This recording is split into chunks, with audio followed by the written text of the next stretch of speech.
جو جوان اپنی جوانی کو آج کے اس ماحول میں بچانے میں کامیاب ہو گیا، بلا شبہ وہ بہت بڑے میڈل کا حقدار ہے۔ اور وہ ہم کون ہیں میڈل دینے والے؟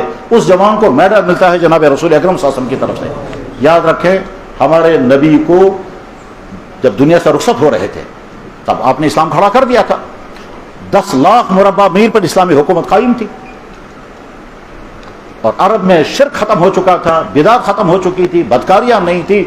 مدینے کا معاشرہ ایسا معاشرہ تھا، اس کائنات میں آدم سے لے کر کے محمد رسول اللہ تک، اور محمد رسول اللہ صلی اللہ علیہ وسلم سے لے کر قیامت تک ایسا معاشرہ نہیں بن سکے گا جیسا معاشرہ محمد رسول اللہ نے کھڑا کیا تھا، جس میں کوئی گناہ نہیں ہے، جس میں کوئی غلطی نہیں ہے۔ حکمراں ہیں تو ایسے مثالی حکمراں ہیں جیسے مثالی حکمراں کسی قوم کی کسی تاریخ میں نہیں۔ جوان ہیں، اتنے پاکیزہ جوان ہیں کہ کسی قوم کی نئی نسل میں ایسے پاکیزہ جوان نہیں مل سکتے۔ عورتیں ہیں، اتنی پاک دامن عورتیں ہیں کہ کسی سوسائٹی میں نہیں۔ مدینے کا معاشرہ اس کائنات کا مثالی معاشرہ تھا، اس میں کوئی شک نہیں۔ اور جب بھی کوئی انسان بالکل انصاف کے ساتھ اس معاشرے کو پڑھے گا، سمجھے گا، تو یقین کرے وہ معاشرہ کہ جس میں آدمی کھانا نہیں کھاتا تب تک جب تک یہ پتہ نہ چل جائے کہ سارے پڑوسیوں کے پاس کھانا ہے یا نہیں، تب ہم کو کھانا کھاتا۔ وہ معاشرہ جس میں فاروق اعظم امیر المومنین ہیں اور وہ قحط کی وجہ سے کمزور ہو گئے تھے، کافی دنوں تک ان کو ٹھیک سے کھانا نہیں ملتا تھا، تو جب کئی ان کے ہمدردوں نے محسوس کیا کہ امیر المومنین تو چل بھی نہیں پا رہے ہیں، اتنے کمزور ہو گئے ہیں، تو ان کے لیے کوئی ڈائٹ تیار کریں گے۔ چنانچہ حلوہ تیار کیا گیا، اس میں دیسی گھی، ستو، کھجوریں ملائی گئی تاکہ امیر المومنین کو کھلائے اور ان کو تھوڑی سی طاقت آئے گی۔ تو امیر المومنین نے کہا کیا مدینے کے ہر گھر میں یہ کھانا موجود ہے؟ جب تک مدینے کے ہر گھر میں یہ کھانا موجود نہیں ہوگا تب تک میں نہیں کھا سکتا۔ اس اسلامی معاشرے کے متعلق طرح طرح کی غلط فہمیاں لوگ پھیلائیں گے، ٹھیک غلط فہمیاں پھیلائیں گے، آپ اپنے آپ کو اس سے بچائیں گے۔ تو میں کہنا یہ چاہ رہا تھا، اس اسلامی معاشرے میں سب کچھ زندہ ہو چکا تھا، اب اللہ کے نبی دنیا سے رخصت ہونے والے تھے، تو ہمارے نبی کو جن چند باتوں کی بہت زیادہ فکر تھی، ان میں سے ایک فکر یہ بھی تھا کہ عرب کے لوگ بگڑ جائیں گے۔ وہ فکر اس وقت سامنے ہے کہ عرب لوگوں کا تباہ حال کیا ہے، کہ عیاشیوں میں ڈوبے ہوئے، فحاشوں میں ڈوبے ہوئے، بس ان کے ہاں دولت ہے اور دولت کے بعد عیاشیاں ہیں۔ تو خیر یہ تو عربوں کا مسئلہ ہے، ہمارا ان سے نہیں۔ دوسری فکر جو ہمارے نبی کو تھی وہ یہ کہ میری امت کے جوان بگڑنا نہیں چاہیے، اس لیے بار بار حضور اس وقت کہتے تھے، آپ نے پالیسی وہ اپنائی کہ سارے بڑے بڑے کام جوانوں کے ہاتھ میں دے دیے، جتنے بڑے کام اس وقت حوالے کو ہو سکتے تھے جوانوں کے کندھوں پر ڈال دیے۔ فوج کا کمانڈر بنانا تھا، بڑے بڑے صحابہ موجود ہیں، ان صحابہ کو کمانڈر نہیں بنایا، ٹھیک، چیف کمانڈر بنانا ہے فوج، نہ صدیق اکبر کو بنایا، نہ فاروق اعظم کو بنایا، نہ عثمان غنی کو بنایا، نہ حضرت علی کو بنا رضی اللہ عنہ، اور کتنے، خالد بن ولید، ابو عبیدہ بن جرہ وغیرہ وغیرہ، لیکن کمانڈر بنایا ایک نوجوان لڑکے کو، 17 یا 18 سال اس کی عمر تھی، اسامہ بن زید۔ ایک ملک کا گورنر بنانا ہے، گورنر بنایا ایک نوجوان لڑکے کو، معاذ بن جبل، اور رخصت جب کر رہے تھے تو اس انداز سے رخصت کر رہے تھے، بڑا ایمان افروز اور دردانگیز منظر تھا وہ، جب حضور نے ان کو رخصت کیا ہے، معاذ بن جبل کو فرمایا تم یمن کے گورنر، اور تمہاری ساری ذمہ داری تمہارے کندھوں پر رہے گی، وہاں تمہیں دین پھیلانا ہوگا، جو مسلمان ہیں ان کو دین سکھانا ہوگا، جو مسلمان نہیں ان کو دین پہنچانا ہوگا، جو غریب ہیں ان غریبوں کے گھروں کی فکر کرنی ہے، جو مالدار ان سے زکوٰۃ لینی ہے وہ غریبوں تک پہنچانا وغیرہ، سارا نظام ایک فرد کو چلانا ہے۔ تو گورنر ہیں، ان کو جب رخصت کر رہے تھے تو معاذ بن جبل گھوڑے پر سوار ہیں، اللہ کے نبی علیہ السلام ان کو سیاف کرنے کے لیے چلے تو معاذ بن جبل بار بار کہتے رہے، حضرت آپ پیدل چل رہے ہیں، میں گھوڑے پر سوار ہوں، اگر آپ کو آگے تک چلنا ہے تو میں گھوڑے سے اتر جاؤں گا، آپ کے ساتھ ساتھ چلوں گا، جب آپ واپس مڑ جائیں گے تو گھوڑے پر سوار ہو جاؤں گا۔ حضور نے فرمایا نہیں، تم گھوڑے پر سوار رہو، میری بات سنو۔ اس کے بعد نصیحتیں کرتے کرتے یہ بھی کہا کہ اب جب تم واپس مدینے آؤ گے تو میری ملاقات نہیں ہوگی، میری قبر تم دیکھ لو گے۔ تو بے اختیار آنکھوں سے آنسو گرنے لگے۔ جوان لڑکا جا رہا تھا اور ایک ایک نظر حضور کو دیکھتا تھا کہ میں آخری نظر دیکھ رہا ہوں، اب میں نہیں جاتا مگر نبی کا آرڈر ہے تو جانا ہے، مجھے سارا نظام چلانا ہے، اور جاؤں گا تو اس کے بعد واپس جب آؤں گا تو ان کی ملاقات نہیں ہوگی، تو میں آخری مرتبہ دیکھ رہا ہوں۔ تو اللہ کے نبی نے دنیا سے رخصت ہوتے وقت سارے بڑے کام جوانوں کے حوالے کر دیے۔ آپ غور کریں کہ جو اسلامی مملکت آپ نے کھڑی کی، اس اسلامی مملکت میں سب سے زیادہ اہم جگہ کون سی تھی؟ ظاہر ہے دو ہی جگہ ہیں، یا مکہ یا مدینہ، یہی دو جگہ سب سے اہم ہیں، ٹھیک ہے۔ مدینہ طیبہ میں تو آپ خود ہیں، مدینہ طیبہ میں آپ خود ہیں، مکہ مکرمہ دشمنوں کے قبضے میں تھا، 8 ہجری میں اللہ کی مدد سے مکہ مکرمہ آپ کے ہاتھ میں آ گیا، ٹھیک ہے۔ اور یہ بھی تاریخ کا عجوبہ ہے کہ کوئی قوم جب کسی ملک میں داخل ہوتی ہے وہاں کیا کیا کرتی ہے، تاریخ میں ہر صفحے پر موجود ہے قوم کیا کیا کرتی ہے، وہاں کیسے قتل و خون ہوتا ہے، وہاں کے عورتوں کے ساتھ کیا ہوتا ہے، وہاں لوٹ مار کیسے ہوتی ہے، وہاں ناحق کیسے لوگ مارے جاتے ہیں۔ صرف محمد رسول اللہ کی ذات ایسی ہے، جب آپ نے مکہ فتح کیا کسی ایک عورت کو چھیڑا نہیں گیا، کسی ایک آدمی کا گھر لوٹا نہیں گیا، کسی ایک آدمی کا ناحق قتل نہیں ہوا، اور اس طرح سے مکہ حضور کے قبضے میں آ گیا، اور یہ مثال ہے ساری دنیا کے لیے۔ اب جب یہ مکہ حضور کے قبضے میں آ گیا تو مکے کا گورنر کسی کو بنانا ہے، اور کس کو گورنر بنانا چاہیے تھا؟ حضور کے اپنے خاندان کے لوگوں میں اہم ترین شخصیت نبی کا چاچا حضرت عباس، اہم ترین شخصیت نبی کا بھتیجا، نبی کا چچیرا بھائی اور داماد حضرت علی کرم اللہ تعالیٰ وجہ، نبی کی اہم ترین شخصیت حضور کے دو خسر، ایک حضرت ابوبکر صدیق وہ بھی حضور کے خسر ہیں، دوسرے فاروق اعظم وہ بھی حضور کے خسر ہیں، تیسری طرف سے داماد حضور کا حضرت عثمان جن کے نکاح میں 2 بیٹیاں حضور نے دی ہیں، اتنے اہم لوگ ہیں، ٹھیک ہیں، ان میں وہ بھی ہیں۔ ایک صحابی تھے زبیر ابن عوام، اللہ کے نبی نے ایک مرتبہ فرمایا تھا زبیر میرے ماں باپ تجھ پر قربان ہو جائے، بخاری میں حدیث ہے۔ کیسا رہا ہوگا یہ انسان جس کو نبی کہہ رہا ہے میرے ماں باپ تجھ پر قربان ہو جائیں؟ زبیر ابن عوام، یاد رکھیں زبیر ابن عوام حضور کا ساجو بھی ہے، حضور کا پھوپھازاد بھائی بھی ہے، اور سب سے بڑی بات یہ ہے کہ اللہ کے نبی نے اس شخص کو کہا تھا میرے ماں باپ تجھ پر قربان ہو جائے۔ حضرت علی کہا کرتے تھے یہ جملہ تو حضور نے صرف زبیر کو کہا اور کسی کو نہیں کہا۔ تو ایسی قیمتی انسان موجود تھے، ان قیمتی انسانوں کی موجودگی میں گورنر مکہ کا کس کو بنایا؟ 14 سال کا لڑکا عتاب ابن اسید جو 3 دن پہلے مسلمان ہوا تھا۔ حیرت کی بات ہے، ان 3 دنوں میں آپ نے اس کو کیا بنا دیا؟ اور عتاب ابن اسید نے کامیاب گورنری چلائی مکہ، اور اسی بیچ میں اللہ کے نبی اعظم دنیا سے رخصت ہو گئے اور عتاب ابن اسید گورنر تھے مکہ۔ تو غرض اللہ کے نبی نے سارے اہم کام جوانوں کے کندھوں پر ڈال دیے تھے، اسی غرض کے لیے کہ میری امت کے جوان عیاشوں میں فحاشوں میں نہیں، وہ یہ سمجھیں گے کہ ہمارے کندھوں پر ذمہ داری ہے۔ تو اللہ کے نبی اعظم کو بہت زیادہ فکر کس کا تھا؟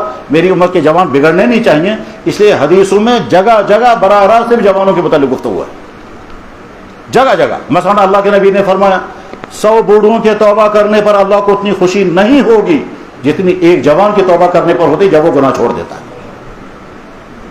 ظاہر ہے بوڑھا انسان جو توبہ کرے گا تو اللہ کو تو خوشی ہوگی، مگر نبی نے فرمایا 100 بوڑھوں کے توبہ کرنے پر اللہ کو جتنی اس سے زیادہ خوشی ہوتی ہے ایک جوان کے توبہ کرنے پر۔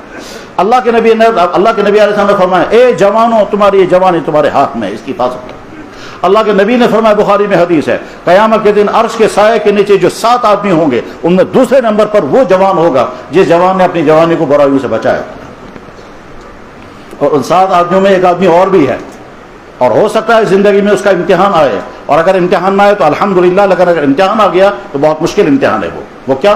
اللہ کے نبی علیہ السلام نے فرمایا کسی انسان کو کوئی خوبصورت عورت، اونچے خاندان والی عورت وہیں سے آفر کرے اور اس کو کوئی رکاوٹ نہ ہو، اور پھر وہ یہ کہے میں اللہ سے ڈرتا ہوں، جس کا تم نے آفر کیا ہے میں وہ کرنے کے لیے تیار نہیں ہوں، تو اللہ کے نبی نے فرمایا یہ بھی قیامت کے دن عرش کے سائے کے نیچے۔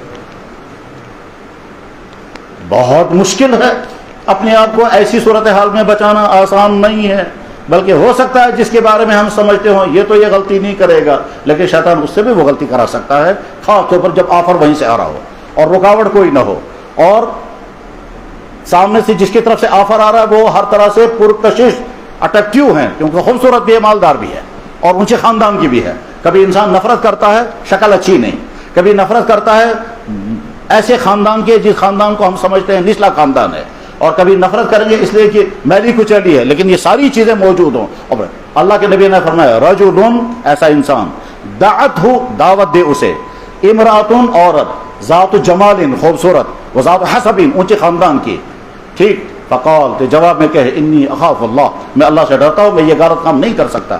تو میرے نوجوان بھائیوں، میں کنکلوڈ کرتے ہوئے بڑی دردمندی کے ساتھ عرض کرنا چاہوں گا، اللہ نے کم سے کم 3 چیزیں تو آپ کو دی ہیں، اور اگر تھوڑا سا اور ڈیٹیل میں کہوں گا تو 4 چیزیں۔ نمبر 1 ایمان، نمبر 2 فریش جوانی، نمبر 3 کردار، اور چوتھی چیز مائنڈ، دماغ۔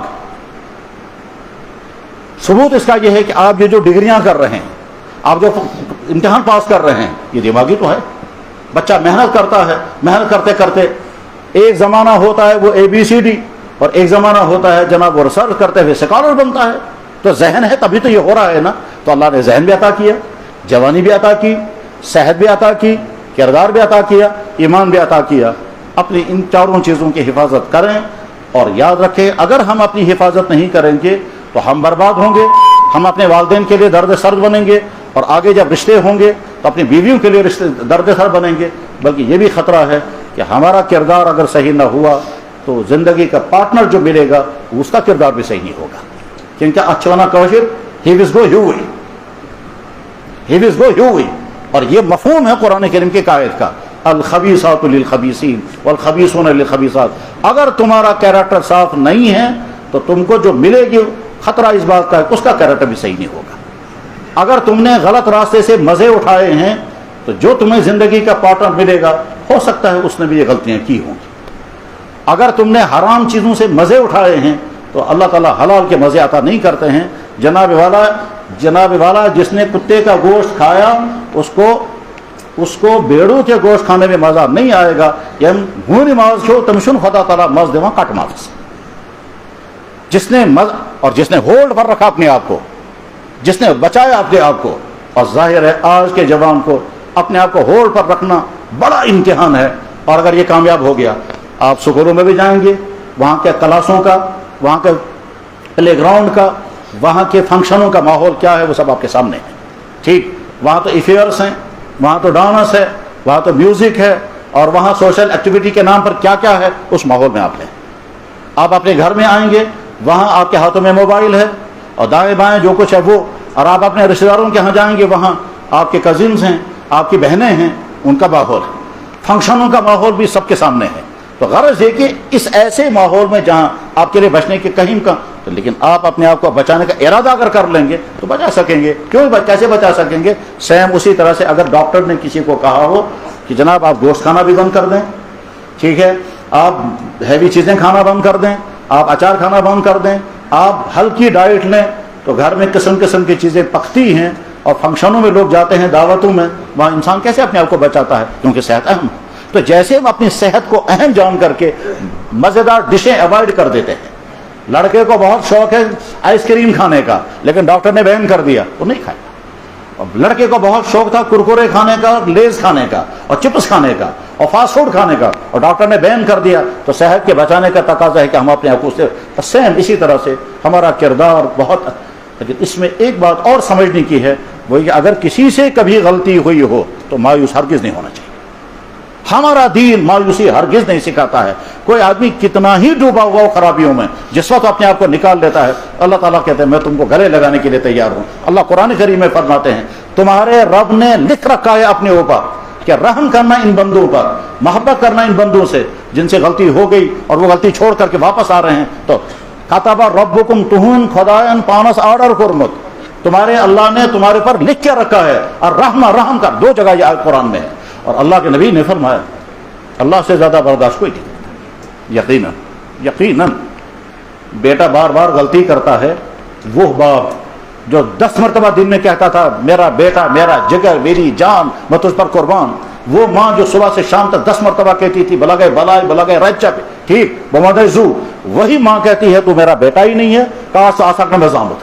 وہی باپ کہتا ہے تو میرا بیٹا نہیں، دفع ہو جائے اس گھر سے ٹھیک. لیکن اللہ نے کبھی نہیں ہم کو کہا دفع ہو جاؤ میری زمین سے. اللہ کے نبی نے فرمایا ما احد اصبر من اللہ، اللہ سے زیادہ برداشت کوئی نہیں کرتا ہے. تو ہم کیوں مایوس ہو جائیں گے؟ ہم سے غلطیاں ہو گئی ہیں، اب سدھرنے کا کیا فائدہ ہے؟ نہیں. مایوس ہونا شیطان کے آخری حملہ ہوتا ہے کہ میں نے گناہ کرا ہے اب تم کو مایوس کر دو. نہیں، اب ارادہ کرنے ابھی سے میں نے یہ غلطی کی. اور لیکن پہلے اپنے آپ کو اپریشیٹ کریں، غلطیوں کی لسٹ بنائیں، ان غلطیوں کی لسٹ میں آپ دیکھیں یہ غلطی مجھ سے نہیں ہوئی، یہ بھی نہیں ہوئی، یہ ہوئی، یہ ساری ایک سائڈ ہو گئی. اور اس کے بعد یہ چند غلطیاں مجھ سے ہوئی ہیں، آہستہ آہستہ ان تمام غلطیوں کو میں چھوڑوں گا اور اپنی جوانی کو اچھے سے اچھا بناؤں گا. اگر یہ میسیج ہمارے بھائیوں کے لیے مفید ہو گئی تو میرے بھائیوں اس وقت کی گفتگو اللہ کرے کارگر ہو جائے. اور جن بھائیوں تک یہ آواز پہنچے ان بھائیوں کو اپنی جوانی کی حفاظت کی فکر پیدا ہو جائے اور فکر کرنے میں وہ کامیاب ہو جائیں. اور والدین کے نام جو درخواستیں کی گئی ہیں کاش وہ اپنے بچوں کی فکر کریں. میرے بھائیوں ایسا نہ ہو کہ اللہ قیامت کے دن فرمائیں گے اور اللہ کے نبی کے سامنے فرمائیں گے دے دو مجھے حساب، تم نے جوانی کیسے گزاری، دے دو مجھے حساب، تیرے گھر میں تیرا بیٹا میرا بندہ میری نبی کا امتی کیوں بگڑ گیا؟ تو ہم کو اپنا حساب دینا ہوگا، اپنے بچوں کا حساب دینا ہوگا۔ اللہ ہماری ہر وہ تمنا پوری کرے جس کا ہم خواب دیکھتے ہیں، اور آئندہ اللہ ہمارا مستقبل ایمان کے اعتبار سے، اخلاق کے اعتبار سے، روزگار کے حساب سے، ازدواجی زندگی کے اعتبار سے، صحت کے اعتبار سے کامیاب سے کامیاب تر بنائے۔ وآخر دعوانا ان الحمد للہ رب العالمین برحمتک یا ارحم الراحمین۔ امام صاحب فرماتے ہیں دعا کریں گے، ضرور دعا کریں گے۔ جمعے کی نماز کا وقت ہے، اللہ کے گھر میں بیٹھے ہوئے ہیں، چاروں طرف فرشتے کھڑے ہیں، یقیناً کھڑے ہیں۔ کیوں کھڑے ہیں؟ کہ اللہ کے نبی نے فرمایا کھڑے ہیں، ہمیں نظر آ رہے ہیں، جواب نظر نہیں آ رہے ہیں۔ تو وہ ہیں کیا؟ جو بالکل ہیں۔ کیسے؟